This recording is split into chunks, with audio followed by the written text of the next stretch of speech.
Hello and welcome to Economic Forum, where we discuss various issues affecting our economy in Zimbabwe, be they issues in mining, in agriculture, in industry, in commerce, as well as international relations. So many issues are discussed here on Economic Forum.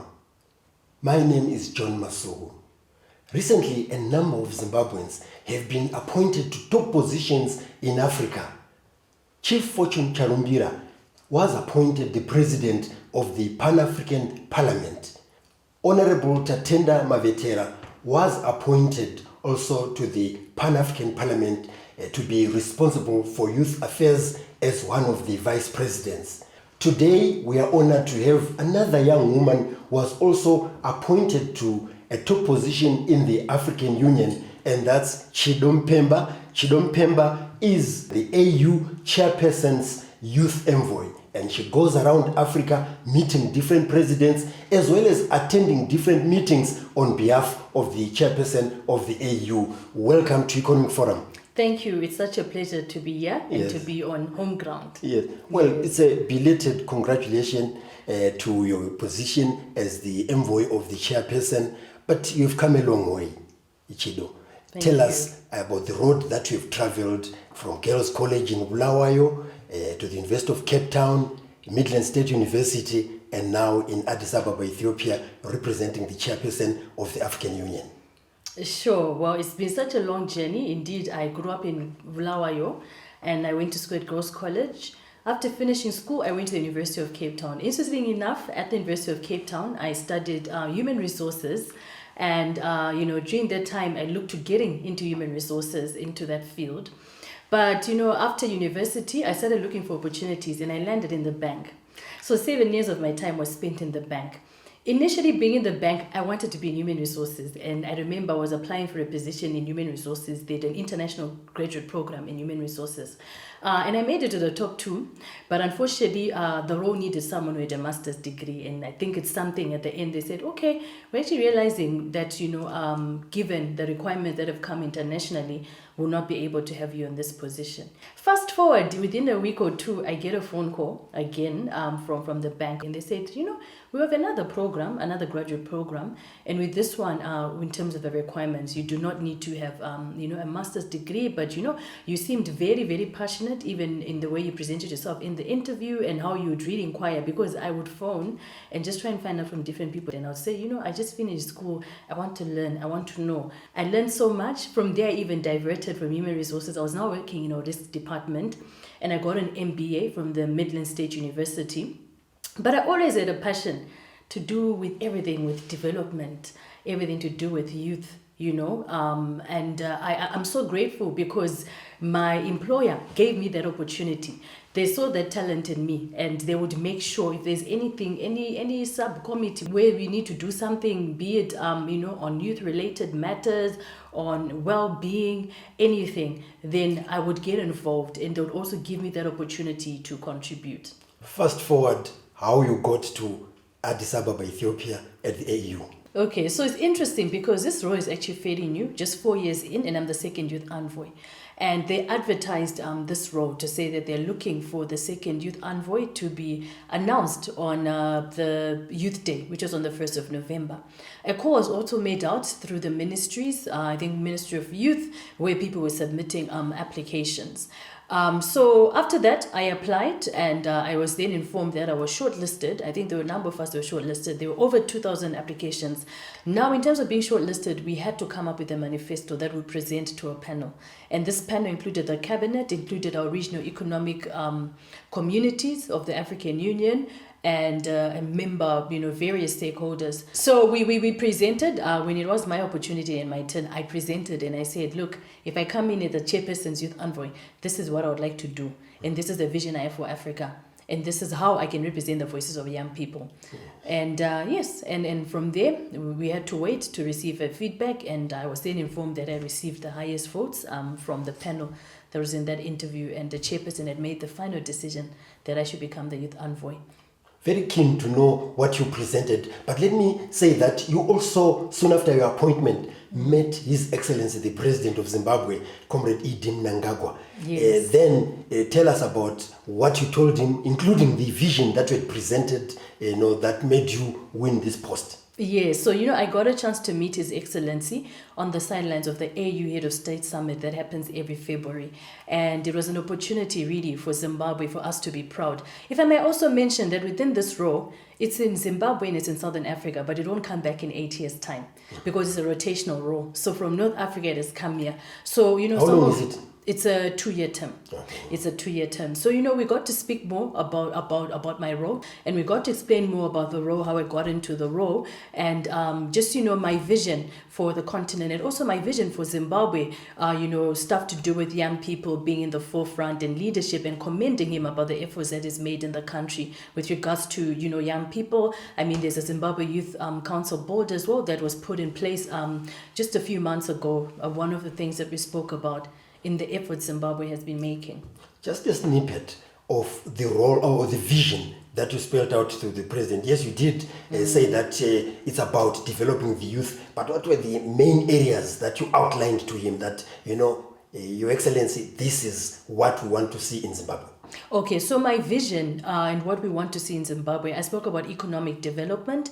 This also spoke into the priorities in my manifesto that I present to the chairperson, because overall it's my vision for Africa. But of course, when we bring it to national level, I spoke about economic development, to ensure that young people are in the process, pretty much when it comes to economic development, when it comes to financial inclusion, access to funding, when it comes to the innovative ideas and how we can create those channels. Very briefly, what was His Excellency's response after you presented all that? He was very excited. He was very excited that, of course, me being Zimbabwean and representing the youth, very, very supportive. I must say, I am truly honored that I've received so much support from the people of Zimbabwe, including the government of Zimbabwe. And it's a comment that's even made within the African Union to say, well, we've actually, never seen this, that, you get into a position, but your people are fully behind you. They want to make sure, even when we attend AU Head of States summits, you have the Zimbabwean community, the Zimbabwean cabinet, standing up when I speak, cheering me on when I speak, and just being excited. Not to mention even the airport welcome that I received, and which was truly humbling for me. Chidom Pemba, who is the African Union Chairperson's Envoy for the Youth in Africa, who is our guest today on Economic Forum. Join us in the second segment.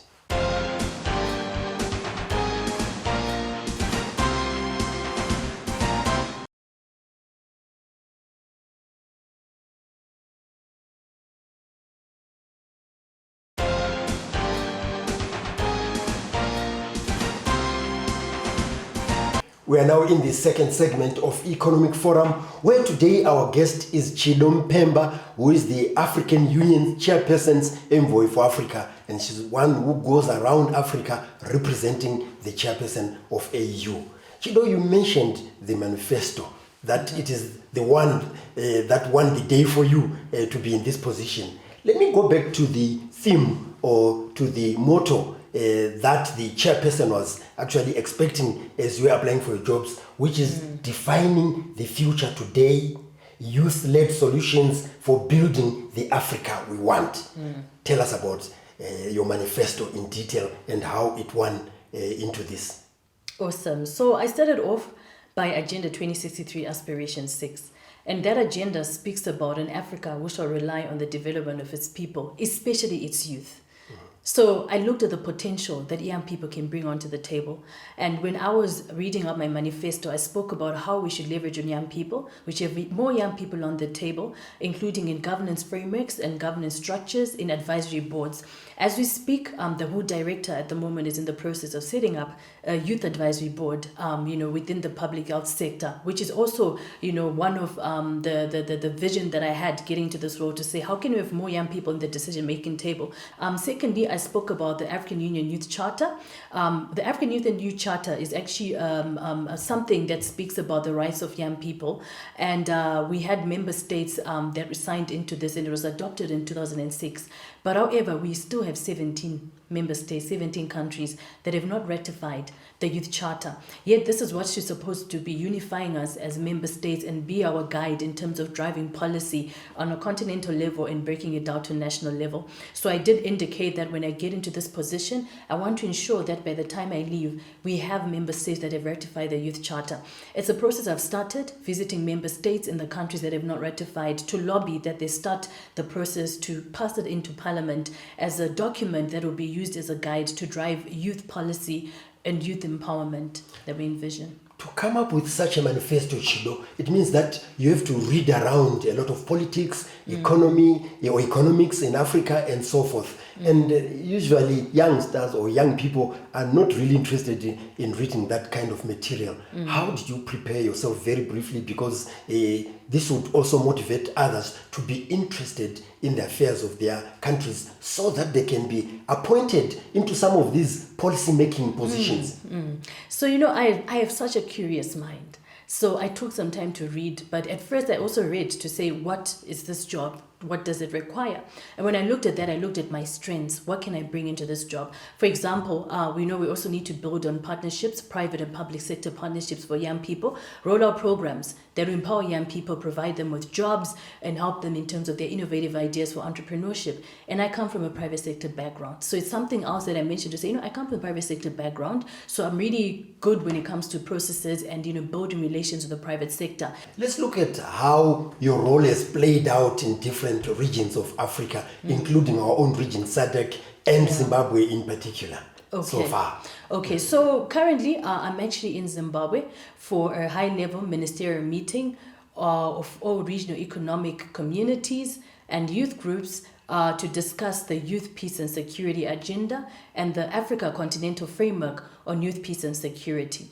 Now, when it comes to this framework, we appointed as the African Union Youth Peace Ambassadors, and we have Youth Peace Ambassadors in every region. And what we're doing is to sensitize, policymakers and young people about the Youth Peace and Security Continental Framework, and at the same time holding consultations to see that within this framework, what would they recommend that they want to see, included and incorporated into the next step is to actually present it to the policymakers. We did that when we went to Burundi, and we presented it to the head of states in terms of the recommendations that came out of it.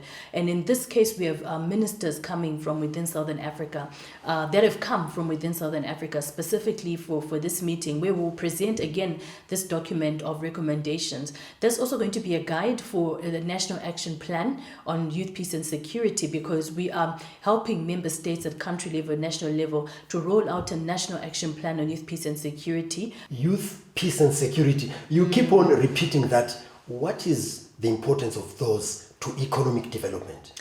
It has a role to play when it comes to how it affects what's around us. If you notice, whenever there's conflict, it seems to affect various sectors and, the way of operating, within a national structure, continental structure. We've seen, for example, when it comes to the current challenges with Russia and Ukraine, that it's led to food shortages. So there's always a link when it comes to, peace and security and, the economic development. But more so, in this way, we're trying to make sure that young people are included. And, when we talk about peace building, they're also inclusive in terms of, the structures and having young people on board. Yes. Yeah. Which young people have been participating or participated in the program that you attended with the ministers so that they're well groomed for policy making in future? Which groups did attend? Okay, so we have youth from COMESA. As you know, COMESA is a youth advisory board. We have youth from SADC that form part of the SADC group. We also have national youth councils that are represented that are also attending this meeting. We also have professionals in the peace and security sector, as in young people, that have also come in for this meeting. I think overall we have about 100 young people that are presented and that are here in Zimbabwe, being hosted by the government of Zimbabwe on a program which is being supported by the African Union and run with COMESA and the Southern Africa Regional Office of the AU. Just to round off this segment, Chido, let's look at your mission. Just unpack it in a very short way. It is inclusive participation, advocacy, partnerships, and harmonization. Yes.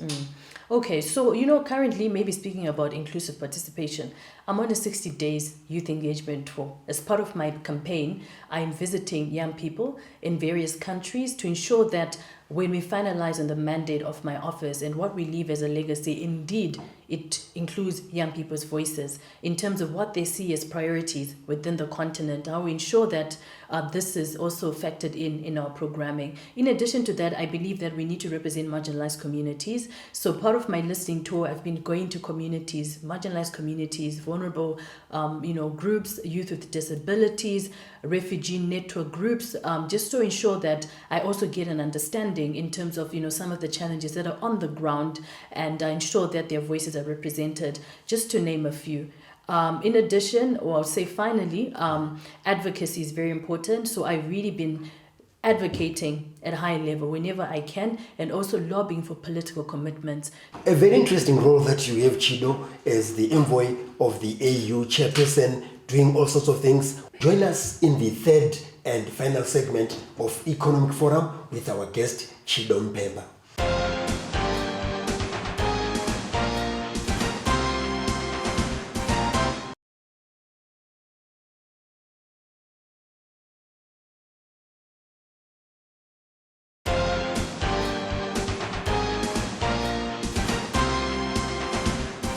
We're now in the third and final segment of Economic Forum, where we are discussing the role of Chido Mpemba, who is the envoy of the African Union chairperson in different aspects on the African continent. And right now we would like to go to the role as it affects climate change. You are going to be attending COP27 and presenting some issues. Let's discuss that, as well as sustainability, humanitarian issues, as well as education.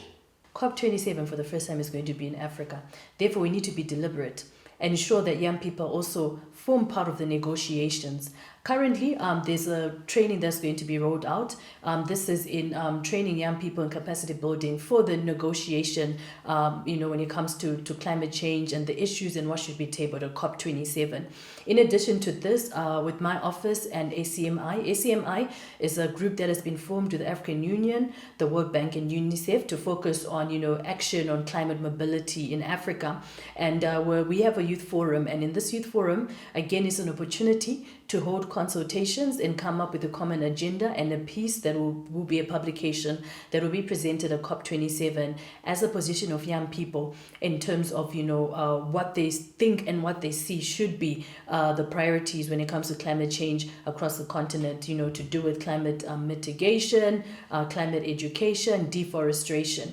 In addition to this, I've spoken about, ensuring that we have young people in our governance structures. The reason this is so important is because of the potential young people bring. We come with so many innovations. Secondly, when we have an advisory council that is young people, we ensure that even when it comes to the programming, even at COP27, that it's very inclusive of young people, from the panels to the, the programming. I know there's going to be an innovation challenge. There's going to be the road to COP27 happening in September. And, there'll be a global innovation challenge. Again, providing an opportunity for young people to bring their innovations on the table, and also get access to funding on how they can further accelerate their efforts within those initiatives, just to name a few. Maybe let's come to humanitarian issues, especially with the fact that we're just used to charity work, that assistance will come from overseas. Tell us about what Africa, especially what you're infusing into the youth with regards to Africa taking care of its humanitarian programs. So it's interesting because at the African Union, in May, we had the African Union Humanitarian and Pledging Conference that happened in Malawi, Equatorial Guinea. And that was for member states to be deliberate and say, we're going to pledge to ensure that when it comes to anything that's affecting our continent in terms of humanitarian issues, that we also have that responsibility in, providing support, be it capacity and the resources into it. Now, prior to that, I hosted a youth forum It was a pre-event to that humanitarian and pledging conference. And with this, we had national youth councils that were presented and youth groups where we spoke about the issues that are affecting us as young people. Again, in this, it spoke about climate change. It also falls into, climate migration as part of the issues on humanitarian issues, access to education, especially for refugee groups, just to name a few, public health issues when it comes to COVID-19 and how it has affected young people and youth livelihoods.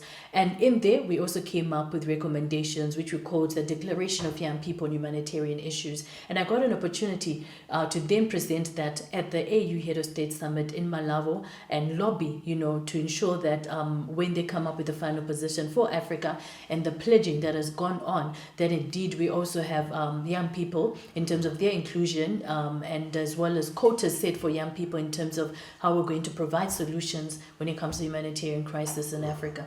Let's look at education, what your office is doing to promote education. I believe we really need to look at the way we can have innovation when it comes to education, looking at the way, the accelerating change in the world happening at the moment. Those to include also ensuring that we train, our teachers accordingly. We look at the curriculum across Africa and ensure that, it's also inclusive to, what's happening now on the global platform. In addition to that, when you talk about climate change, for example, I think it's something we also need to take and have as a priority to introduce climate education within the education system. So now at the African Union, because we work with different commissioners, currently our commissioner for education, science and technology, he will be having a committee, a meeting with the STC, what we call our Technical Steering Committee on Education. And this meeting will be with all ministers of education in Africa. And in there, they also discuss pertinent issues in terms of, how can we ensure that, there's innovation in education. And I've been tasked to ensure that before their meetings happens, I'm holding consultations with young people so that we also have our own youth manifesto that will be presented in that STC in terms of how we envision education in this, current century. Also on the sidelines of the United Nations General Assembly to happen in September, the Secretary General has asked that there's a special Global Education Summit just before the United Nations General Assembly. On the sidelines of that, we will be having an event specifically focused on Africa and, supported by the African Union. And I will be presenting, that manifesto, the overall that has come from the consultations we're holding and, the conversations we'll have with the ministers of education. And we finalize our position as Africa when it comes to the Africa we want.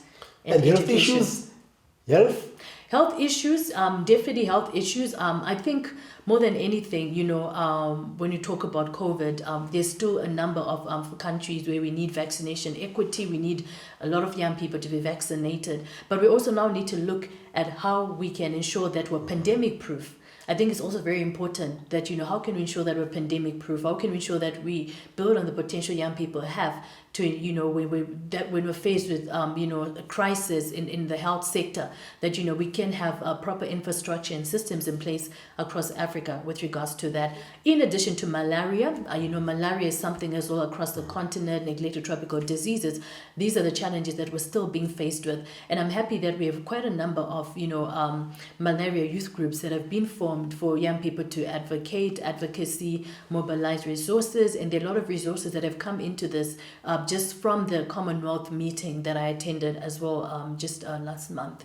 Well, I would like to thank you very much. You've got quite a platform during your term of office, and you've already covered a lot of ground. That's Chidom Pemba, who is the African Union Chairperson's Youth Envoy, who goes around the continent as well as to other fora, representing the AU Chairperson and also spelling out the policy that the AU would like to put across for the continent of Africa. Thank you very much for coming on to Economic Forum.